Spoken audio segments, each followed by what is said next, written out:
I guess I never really lived until I turned 62. As I stood there in the middle of that dim attic, a wave of realization hit me. What did Arthur hold me back from all these years? I whispered to myself. What did I deny myself? These questions felt like both a rebuke and an awakening. Jason didn't say anything. He just stood by the doorway, watching me quietly. That gave me courage. He wasn't helping me with his hands, but with the support of his steady gaze, as though he knew exactly what I needed in that moment. My fingers trembled as they traced the edges of the old photo album, flipping through memories I'd long buried. "Oh, I didn't see you there," I said, smiling as I imagined sharing this story. "Let me take you back and tell you how this all unfolded." I was 62, and honestly, I didn't expect that something as simple as cleaning out the attic would lead me to rediscover a part of myself I thought was gone forever. It all started late one morning when I finally gathered the courage to tackle the attic, a project I'd been putting off for years. It was my late husband Arthur's space, filled with boxes, dust, and the kind of memories that made my chest tighten. Arthur had been gone for 10 years now, and though I missed him, I couldn't deny the loneliness that lingered. As I climbed the attic stairs, I took a deep breath, preparing myself to sort through what felt like the leftovers of my old life. The first box I opened revealed something unexpected, an old photo album from my younger days. As I flipped through the pages, one photo in particular made my breath catch. It was from a pool party in my 20s. There I was, young, carefree, and full of life. I was holding a cocktail in one hand, wearing a bright red bikini and laughing like I didn't have a single worry.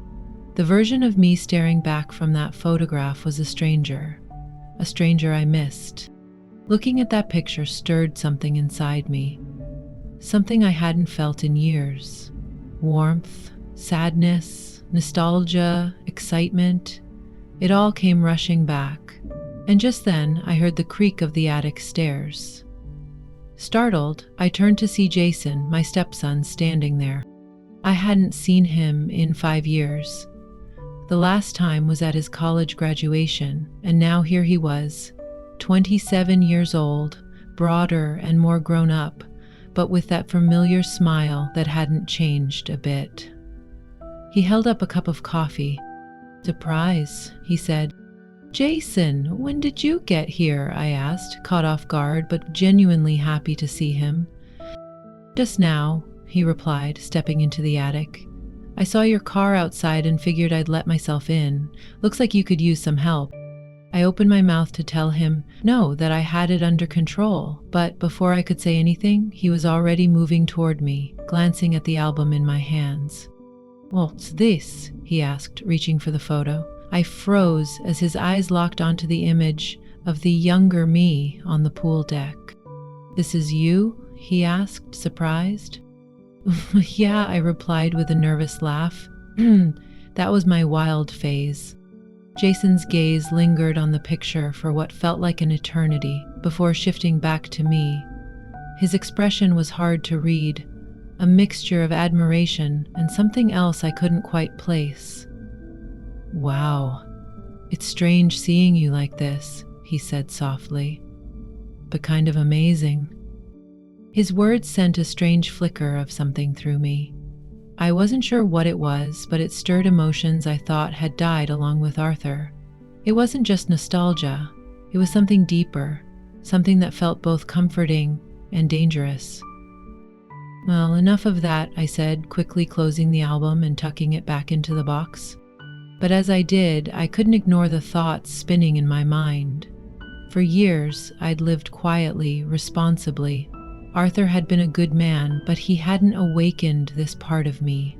This moment of rediscovery, triggered by something as simple as an old photo and Jason's presence, was unsettling. "I never thought of you as someone who had a wild face," Jason said with a chuckle. I smiled faintly, my heart racing. "We all have a past, Jason." He nodded thoughtfully and leaned back against the attic wall.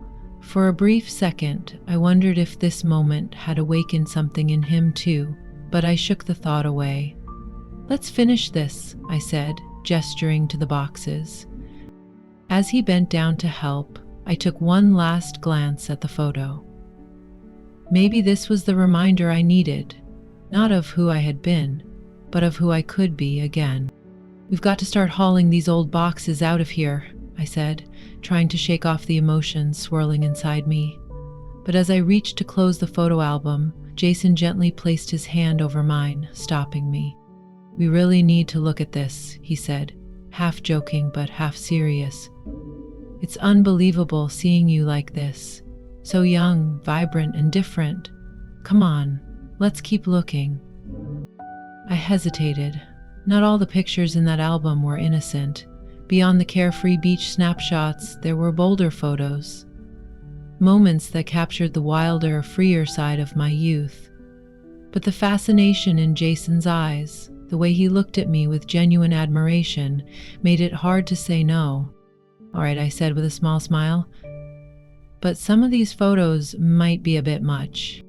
Jason chuckled and nodded. "I'm sure everything's great," he said as he pulled the album into his lap and sat down beside me. His breath was warm against my skin as we flipped through the pages together. The beach party photos gave way to snapshots from my college years. Nights in crowded clubs and dimly lit bars.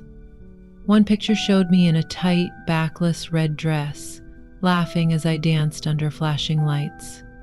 Jason lingered on that photo, staring at it for what felt like an eternity. "This is really you?" he asked, his eyes darting between the picture and me. His face lit up with a mix of awe and curiosity. "Yeah," I replied, feeling a little bashful.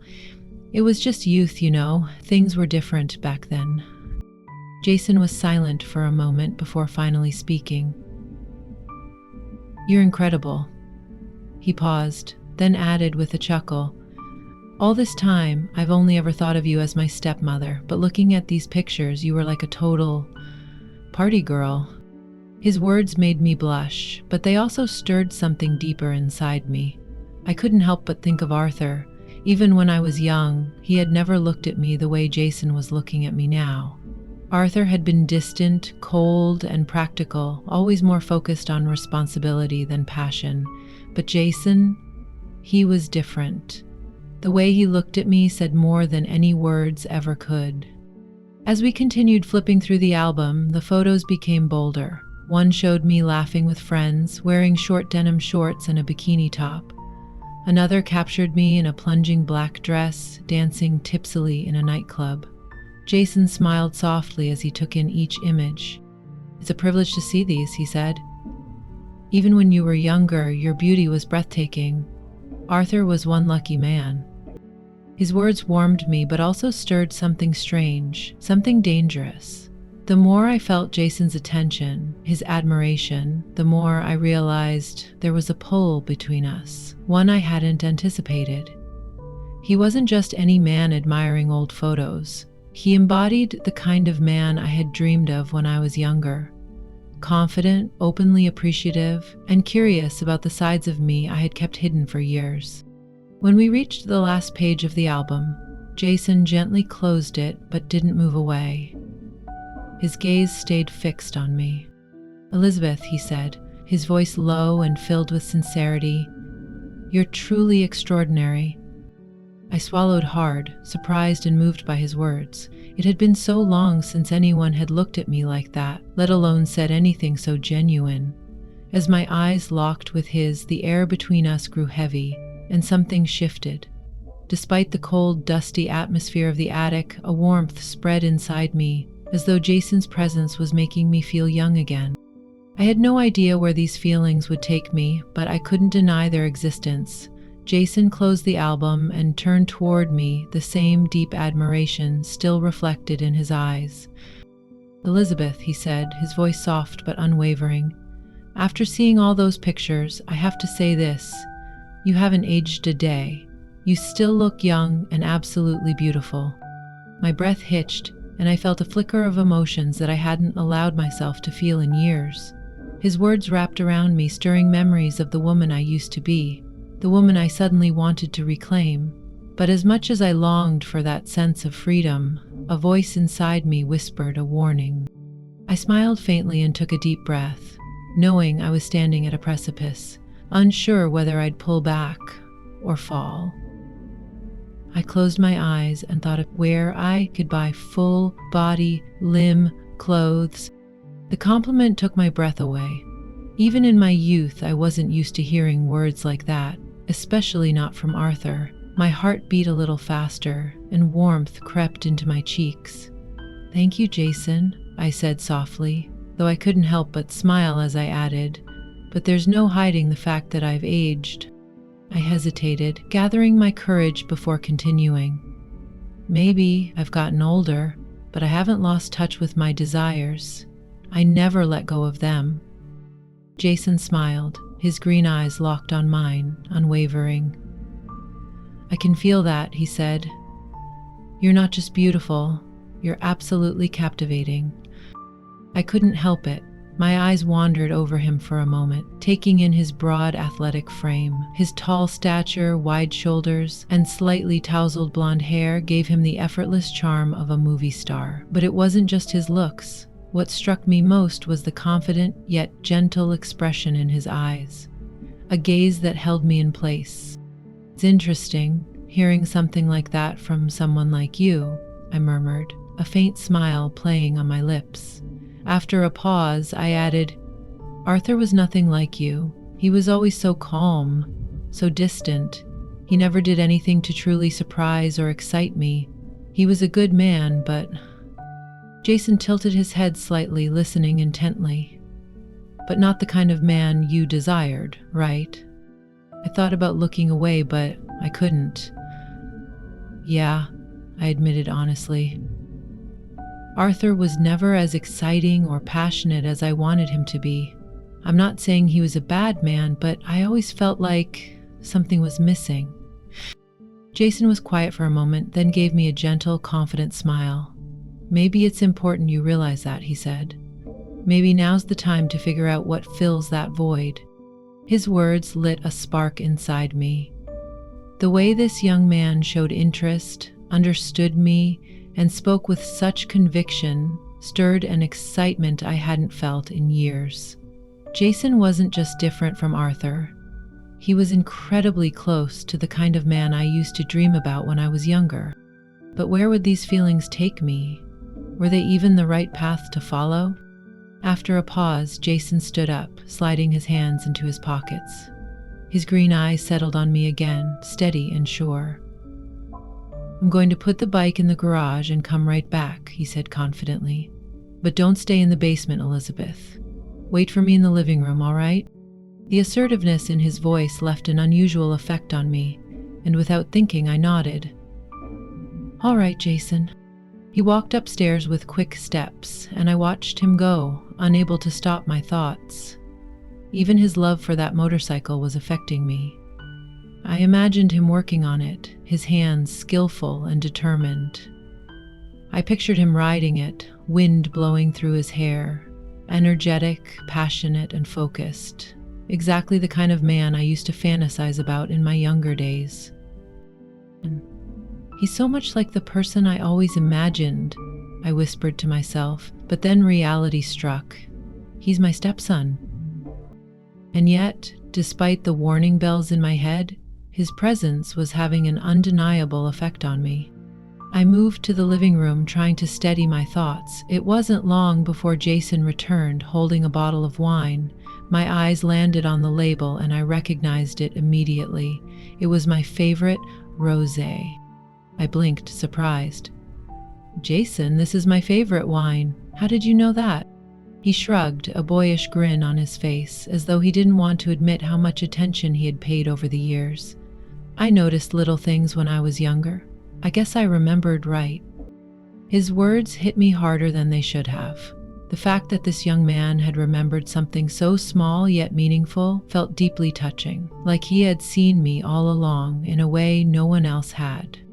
"Jason," I said softly, emotion catching in my throat. "This wine is really special. Thank you. That was so thoughtful." He smiled and without another word, opened the bottle. He poured the rosé into 2 glasses and handed one to me. As our fingers brushed, I felt the spark ignite again, stronger this time, filling the space between us. My mind raced, wondering where this night was headed and whether I could trust myself to keep my emotions in check. But as Jason raised his glass to mine in a quiet toast, his eyes never leaving mine, I knew one thing for certain. Whatever came next, I wasn't the same woman I had been when I first climbed those attic stairs. "Then let's share some good memories tonight, Elizabeth," Jason said, raising his glass. I smiled softly and clinked mine against his. As I took the first sip, the unique taste of the rosé danced on my tongue, its smoothness lingering long enough to warm more than just my mouth. I couldn't help but keep my eyes on Jason as the conversation flowed. There was something magnetic about him, something that went beyond his looks. It was in the way he spoke, the way he listened, and the quiet confidence he carried with ease. As the evening progressed and our glasses neared empty, Jason's eyes found mine again. This time, there was more than warmth in his gaze. There was a pull, powerful and undeniable. Inside me, something shifted, a mix of fear and excitement swelling as I felt the air between us thicken. I didn't know where these feelings would lead, but I couldn't ignore them. Jason set his glass down on the table and turned fully toward me, his gaze more focused, more intense.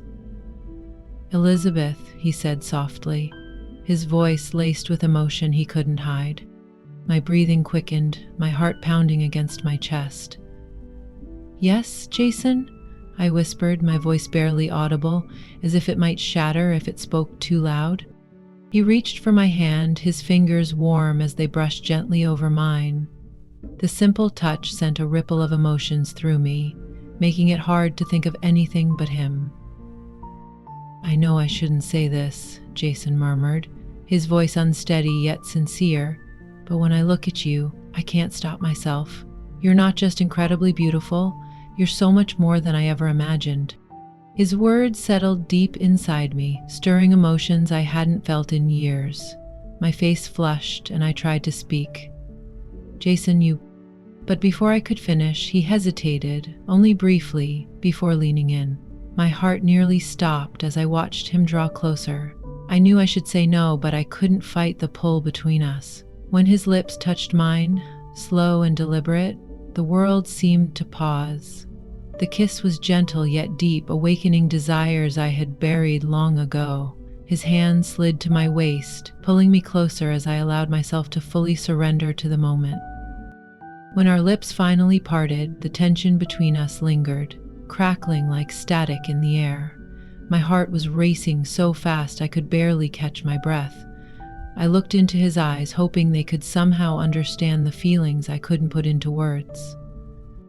Then, driven by a sudden impulse, I leaned in and kissed him again. This time, it was me making the move. My lips pressed against his, more confidently now, and something inside me felt alive again, something I thought I had lost forever.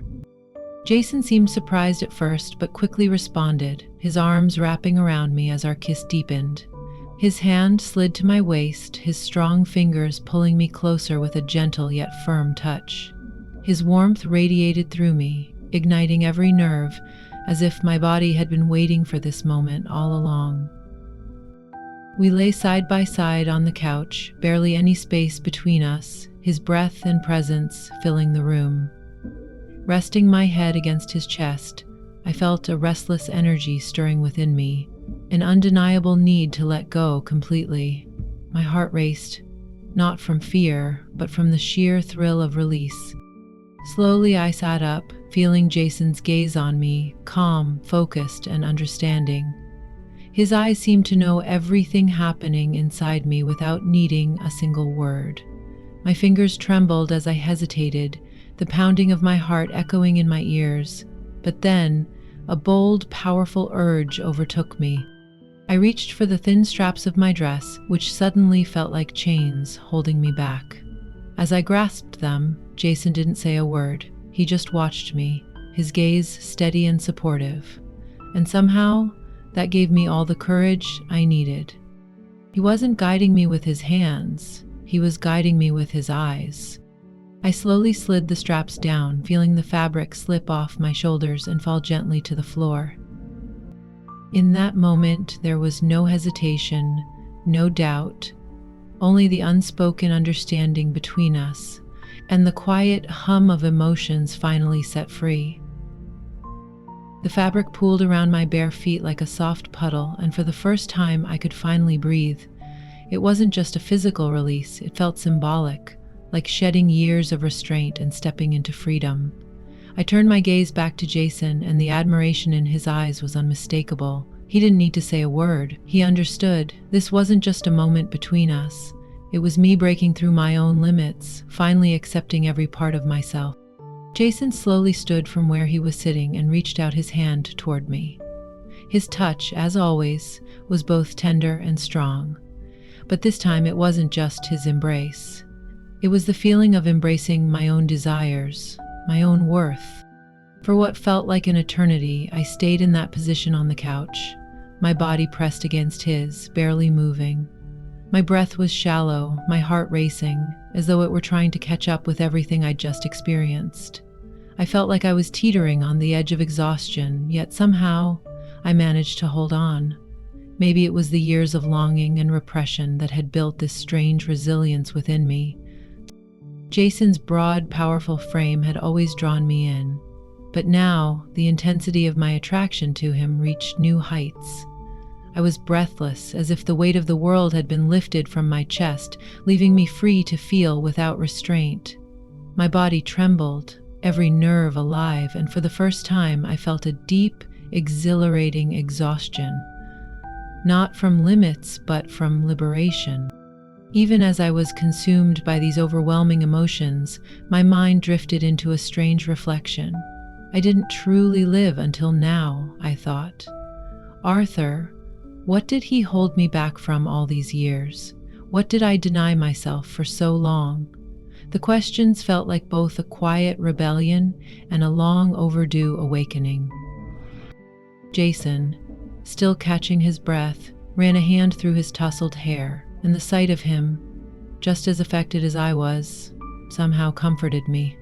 He gave me a faint smile, fixing his hair as he exhaled. "I'm going to take a shower," he said softly, his voice low and steady.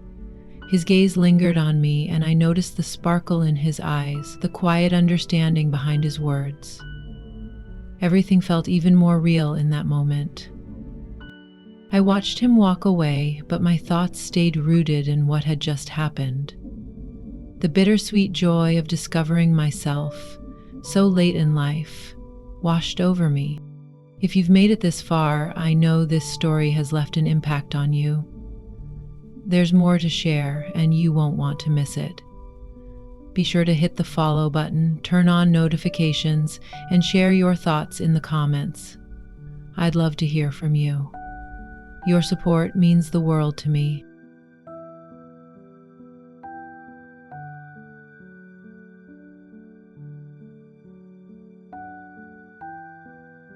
My name is Clara, and I'm 24 years old. You might be wondering how a woman my age ended up living with her aunt's husband, especially given what I'm about to tell you. Honestly, I never thought this would happen either. I'm currently studying interior design, and most of my time is spent sketching concepts, working on projects, and doing freelance work to make ends meet.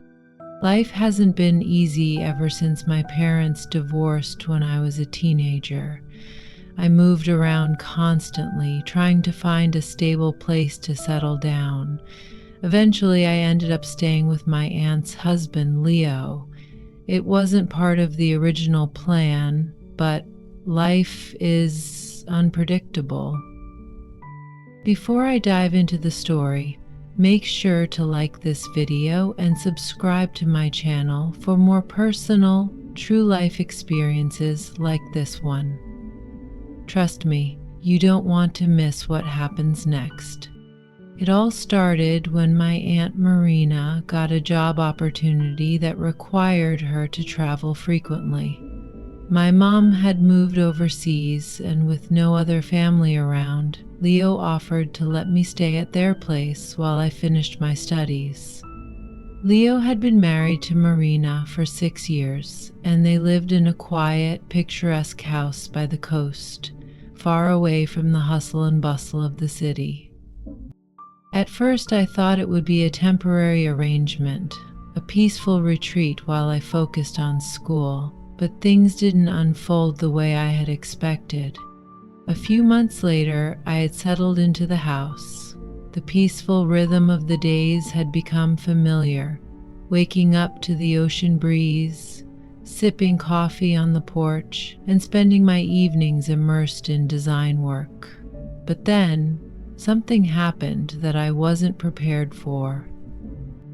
It all started the day I walked into Leo's room while he was sleeping. Before I explain further, don't forget to subscribe so you can stay updated on the rest of this story. Let me tell you a little about Leo. He's not the kind of uncle figure you'd expect. He's more like a mentor than a relative. Growing up, he was the one who taught me how to fix things around the house, helped me design my first room makeover, and even gifted me my first drawing tablet when I turned 18. So when Marina had to leave, Leo stepping in to help me felt natural. Leo is calm, patient, and incredibly kind, but it wasn't just him. I had to adjust to the presence of Marina as well. She had always been a bit distant, and despite her friendly exterior, I never felt completely at ease around her. At first, I stayed in the guest room on the far side of the house, doing my best not to intrude on their lives. As time passed, things between Marina and me became less awkward. She started giving me advice on decorating, cooking, and budgeting. We weren't exactly close, but the tension faded. I thought everything was fine. Then I started noticing things I couldn't explain. The more time I spent with Leo, the more I found myself drawn to him. His warm smile, the gentle way his hand would brush mine when passing something, and the way he watched me when he thought I wasn't paying attention. It felt different, and it scared me. A tension began building between us, subtle but undeniable. I know what you're thinking. Clara, what are you talking about? He's your aunt's husband. I know it sounds wrong, but the connection was impossible to ignore. I tried to convince myself it was all in my head, but every time we were alone, the air between us felt charged, as if something was pulling us together. Here's when things took a turn. One evening, after dinner, I was working on a project in my room. The house was quiet. Leo had been napping and Marina was out with friends. We were alone. At first, I didn't think much of it, but then I heard the sound of footsteps in the hallway. The door to Leo's bedroom creaked open and I froze. For a moment, I debated whether to leave him undisturbed or step inside, but something, an invisible pull, drew me closer. Quietly, I pushed the door open and entered, careful not to make a sound. Leo lay on his back, one arm tucked under his head, the other resting at his side. His breathing was slow, steady. He looked peaceful, almost angelic. The light from the window streamed in gently, casting shadows across his face.